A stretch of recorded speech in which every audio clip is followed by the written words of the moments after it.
안녕하십니까. 윤여창TV 세상만사입니다. 지금 우리 국민들이 느끼는 여러 가지 감정 중에서 공통적인 것을 얘기하라고 한다면 불안감일 것입니다. 나라가 이렇게 가다가 망하는 게 아닌가, 그런 불안감이죠. 골다공증이라는 증상이 있습니다. 칼슘이 부족해서 뼈에 구멍이 숭숭 뚫려 있는 거죠. 정밀 촬영을 해서 보면 그렇습니다.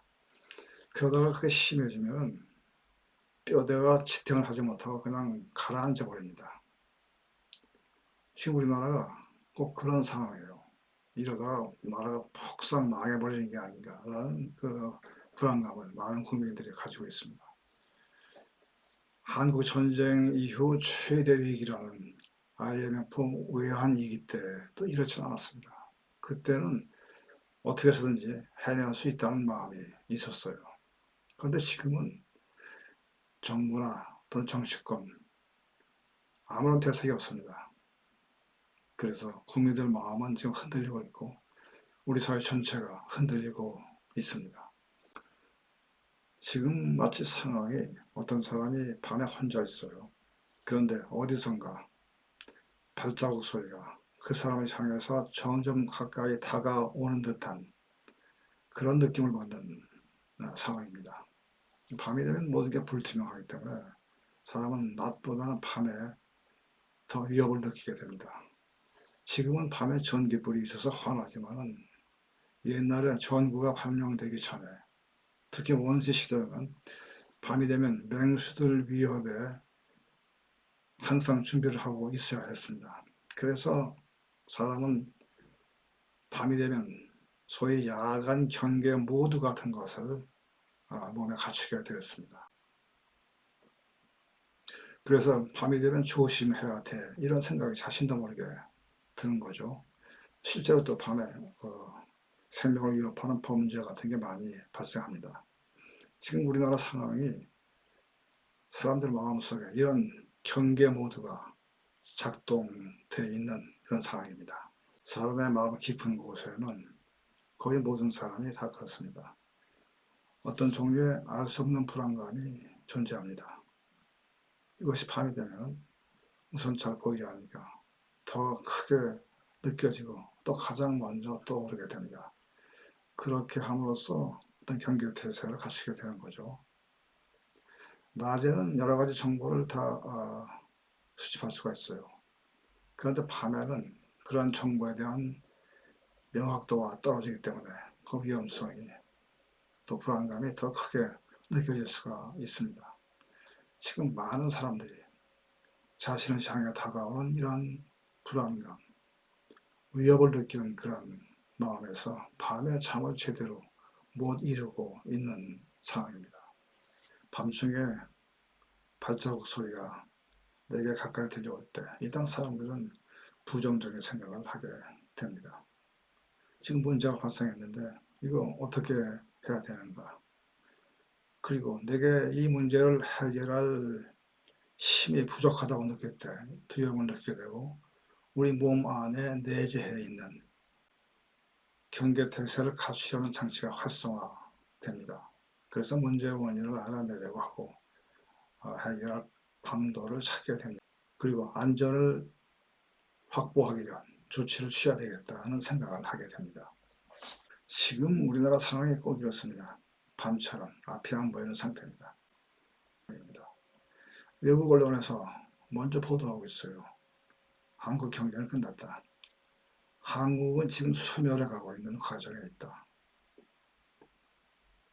지금 가계소득은 줄고 소비는 위축되고 기업의 이윤은 내지 않고 그래서 정리해고를 하고 실업은 증가하고 다시 소득은 줄고 뭐 이렇게 계속 악순환이 되고 있습니다. 그래서 가계부채가 세계 최고이고 기업부채 역시 세계 최고이고 지금 이 상황을 우리가 어떻게 대처해야 좋을지 아무도 정확한 해결책을 내놓지 않고 있습니다. 이것이 지금 우리 한국 사회에 들려오는 어둠 속 발자국 소리의 실체입니다. 이 상황이 과연 앞으로 어떻게 될 것인가? 많은 국민들은 불안해하고 있습니다. 이 문제를 해결하기 위해서 내가 할 일이 별로 없다고 느껴질 때 절망감을 갖게 됩니다. 문제가 어느 정도 내가 감당할 수 있는 것이라면 뭐 여러 가지 가능성을 생각해보고 또 노력을 해볼 수가 있지만은 여기저기서 말은 많이 나오고 있습니다. 뭐 이렇게 해야 된다. 뭐 저렇게 하는 게 좋다. 그러나 뭐 하나 개선되고 있는 것은 없어요. 단지 미국과 중국의 상황이 좋아지기를 바라는 마음만 가질 뿐입니다. 지금 이 불안한 상황이 얼마나 오래 지속이 될 것인가를 알 수 있다면 참고 견디기가 쉽습니다. 마치 먼 길을 여행 갈 때 앞으로 남은 길이 얼마나 되는지 알 때가 모를 때보다 더 가기가 편한 것과 같습니다. 이것은 사람에게는 불확실성을 회피하려는 성향이 있기 때문에 그렇습니다. 알려지지 않은 위험보다는 차라리 알려진 위험을 사람은 선호합니다. 그래서 지금 이 불안한 상황이 얼마나 지속될지 모른다면 그것은 그런 불확실성은 불안과 스트레스로 이어지게 됩니다. 여행 갈 때 남은 길이 얼마나 될지 모르는 경우에 힘들게 느껴지는 이유는 이렇습니다. 우선 남은 길을 모르면은 내가 통제할 수 없다는 느낌을 갖게 되기 때문에 그것은 무력감으로 이어집니다. 그리고 미지의 것에 대한 어떤 두려움을 갖게 됩니다. 그래서 경우에 따라서는 최악의 경우를 상상하게 할 수도 있습니다. 지금 이 어려운 상황이 얼마나 오래 지속될 것인가, 오래 걸릴 것으로 마음의 각오를 하고 있는 게 좋습니다. 10년 걸릴 수도 있고, 만약에 적절한 대책이 나오지 않는다면 20년 걸릴 수도 있고 그 이상 걸릴 수도 있습니다. 우리가 그동안 일으켜온 한강의 기적이라는 그 경제개발 기적이라는 것이 그 밑바탕에 구조적인 취약점을 지니고 있어서 언제든지 위기 상황에 처할 수 있기 때문에 그렇습니다. 외국인들이 그동안에 우리 경제개발 실적을 보고 칭찬을 많이 했던 것은 이런 그 치명적인 약점, 문제점들을 간과하고 단지 외부로 드러난 그 수치들, 뭐 1인당 국민소득이 얼마이고 뭐 수출이 얼마나 하고 그런 것들만 보고 외부적인 것만 보고 평가를 했기 때문에 그런 것입니다. 여기 화면에 보시는 책 한국이여 그대에게 내일은 있는가, 제가 쓴 책입니다. 외환위기 직후 2002년에 출간된 책인데 2002년 12월에 교보문고 집계 5주 연속 베스트셀러 1위를 기록했었습니다. 여기서 제가 그런 얘기를 썼어요. 지금 재벌 기업 위주의 이런 체제 하에서는 외부 여건에 따라서 언제든지 이런 위기 상황이 다시 발생할 수 있다. 그래서 이 체제를 바꿔야 된다. 중소기업 위주로 바꿔야 된다. 그렇게 썼습니다. 지역에 기반을 둔 중소기업에서 중견기업이 나오고 그것이 다시 대기업으로 가는 그러한 체제를 갖추어서 지역과 대도시, 수도권이 서로 상생하는 그런 체제로 전환이 필요하다는 것을 제가 강조했습니다. 지금 대기업에서 올해부터 보면 신입사원으로 채용하지 않고 있어요. 그리고 경력사원으로 채용하겠다는 것입니다. 그러니까 대기업의 고용 창출 효과에 한계가 있는 것입니다. 이것은 다양한 견실한 중소기업이 육성될 때에 고용 효과가 유발되어서 지금 여러 가지 청년 실업 문제라든가 이런 것이 해결될 수가 있습니다. 그리고 도시와 농촌의 격차가 줄어들고 그러면서 인구가 분산이 되고 주택 문제도 해결되고 또 저출산 문제도 해결이 될 수가 있는 것입니다.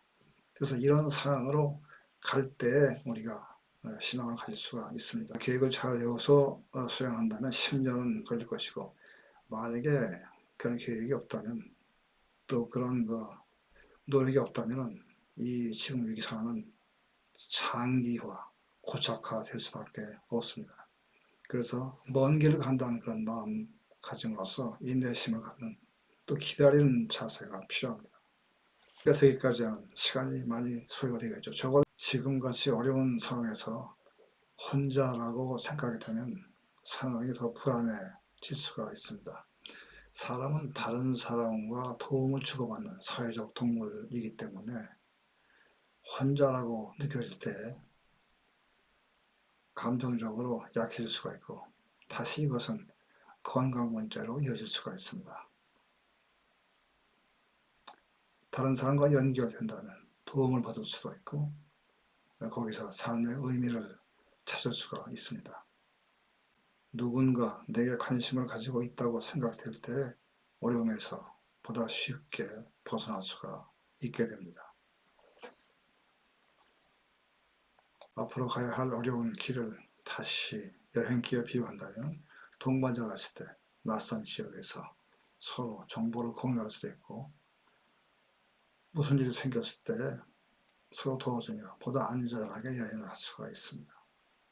여행의 즐거움과 어려움을 함께 공유하면서 유대를 강화할 수도 있고, 또 새로운 곳에 대해서 서로 의견을 주고받으면서 서로에게서 배울 수가 있습니다.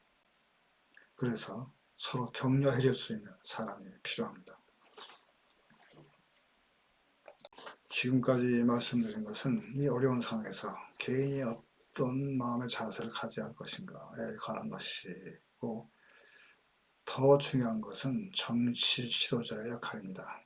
이 지도자는 미래에 대한 명확한 비전을 제시함으로써 국민들에게 희망을 주고 국민의 역량을 하나로 결집시킬 수가 있습니다. 그것이 지도자의 역할이죠. 지난달에 미국의 대통령 선거에서 트럼프가 당선이 됐죠. 미국 사람들은 왜 트럼프를 선택했습니까? 점점 어려워져 가고 있는 그런 상황에서 그들이 의지할 곳, 기대할 곳을 찾는 마음에서 그런 것이죠. 그런 유권자들의 기대에 답하기 위해서 미국을 다시 위대하게 만들겠다는 그의 공약을 실천하는 구체적인 방안을 제시했습니다.